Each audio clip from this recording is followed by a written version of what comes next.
السلام علیکم ورحمۃ اللہ وبرکاتہ۔ اعوذ باللہ من الشیطان الرجیم، بسم اللہ الرحمن الرحیم۔ قل ان کنتم تحبون اللہ فاتبعونی یحببکم اللہ ویغفر لکم ذنوبکم واللہ غفور رحیم۔ جی ناظرین، آج ہم جس حوالہ سے گفتگو کرنے جا رہے ہیں، ناظرین جیسا کہ آپ کو اس بات کا علم ہوگا کہ تمام مکتبہ فکر کے جو علماء ہیں، یعنی جب بھی وہ پروگرام یعنی درس یا محفل یا کانفرنس کرواتے ہیں، کوئی کچھ کرواتے ہیں کوئی کچھ کرواتے ہیں، لیکن ناظرین اگر مسئلہ کہ اہل حدیث کی طرف دیکھا جائے تو وہ اگر کانفرنس کرواتے ہیں تو وہ رکھتے ہیں نبی پاک صلی اللہ علیہ وسلم کو، کہتے ہیں یہ ہے ہمارے امام اعظم، یعنی نبی پاک صلی اللہ علیہ وسلم کو وہ امام اعظم کہتے ہیں مسلک اہل حدیث والے۔ تو ناظرین اسی کے اوپر مولانا الیاس گمن نے بات اٹھا دی کہ جی نبی پاک صلی اللہ علیہ وسلم کو یہ امام اعظم کہتے ہیں اور آخر وجہ کیا ہے، تو ناظرین اسی کی زبانی ہم وہ گفتگو سنتے ہیں، پھر انشاءاللہ ناظرین ہم بھی گفتگو کریں گے، تو آگے ناظرین مل کے گفتگو سنتے ہیں۔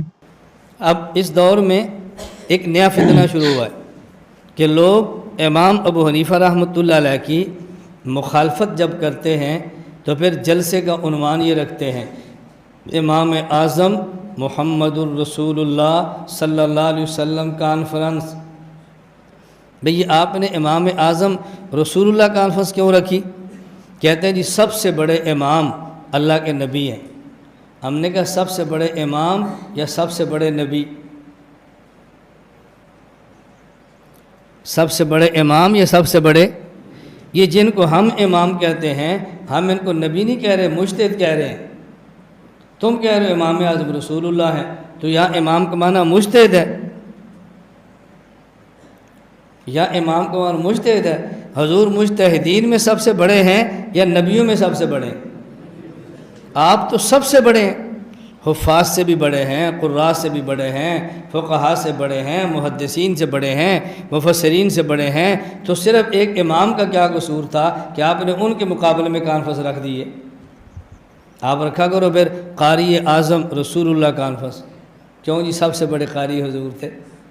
محدث اعظم رسول اللہ کانفرنس، کیونکہ سب سے بڑے محدث حضور تھے۔ تو پھر سب باتیں لکھو، ایک امام کا کیا قصور ہے کہ اس کے مقابلے میں تمہیں کانفرنس رکھنی پڑی ہے امام اعظم رسول اللہ کانفرنس صلی اللہ علیہ وسلم۔ تو ایک کانفرنسوں کے عنوان رکھتے ہیں، ہم انہیں کہتے ہیں پھر ایسا کرو کہ کانفرنس سے 3 اور بھی کرو۔ ایک کانفرنس کیا کرو صدیق اکبر صلی اللہ علیہ وسلم کانفرنس۔ لوگ پوچھے کیوں؟ کہ جی ابو بکر چھوٹے صدیق ہیں، حضور بڑے صدیق ہیں۔ پھر ایک کانفرنس اور بھی کیا کرو فاروق اعظم صلی اللہ علیہ وسلم کانفرنس۔ لوگ پوچھے کیوں؟ کہ جی فاروق عمر چھوٹے ہیں، حضور بڑے فاروق ہیں۔ اور 14 اگست ہے تو پھر جلسہ کیا کرو قائد اعظم رسول صلی اللہ علیہ وسلم کانفرنس۔ لوگ پوچھیں گے یہ کیا؟ کہنا محمد علی جناح چھوٹا ہے، بڑے قائد تو اللہ کے نبی ہیں، یہ بھی کرنا۔ آپ ایک کانفرنس کرتے ہیں، باقی 3 کیوں چھوڑ دیتے ہیں؟ بات سمجھ آ رہی ہے نا؟ اس لیے ہم کہتے ہیں کہ دیکھیں صحابہ کرام سارے صدیق تھے، قرآن کہتا ہے من النبیین والصدیقین، اور صحابہ میں بڑے صدیق ابو بکر تھے۔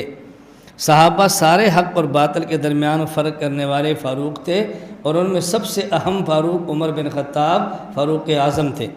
جب پاکستان بنا اس وقت جماعت مسلم لیگ تھی، اور مسلم لیگ کے جو لیڈر تھے ان میں سب سے بڑے لیڈر محمد علی جناح تھے۔ تو یہ معنی قائد اعظم محمد علی جناح کا۔ اسی طرح صحابہ کرام کے بعد جو مجتہدین گزرے ہیں ان میں سب سے بڑے مجتہد حضرت ابو حنیفہ ہیں، اس لیے کہتے ہیں الامام الاعظم، الامام الاعظم کہتے ہیں۔ پھر ہم کہتے ہیں حضرت امام ابو حنیفہ رحمۃ اللہ علیہ کو الامام الاعظم صرف ہم نہیں کہتے کہ یہ کو جی حنفی کہتے ہیں۔ الامام الاعظم امام ابو حنیفہ کو کون کہتے ہیں؟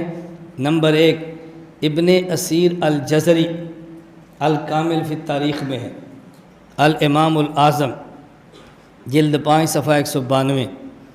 ملا علی بن سلطان محمد القاری، ملا علی قاری، معتقد ابی حنیفہ جلد 1 صفحہ 62۔ نمبر 3 امام ابو الحسن علی بن اسماعیل الاشری، ابو الحسن علی اشری،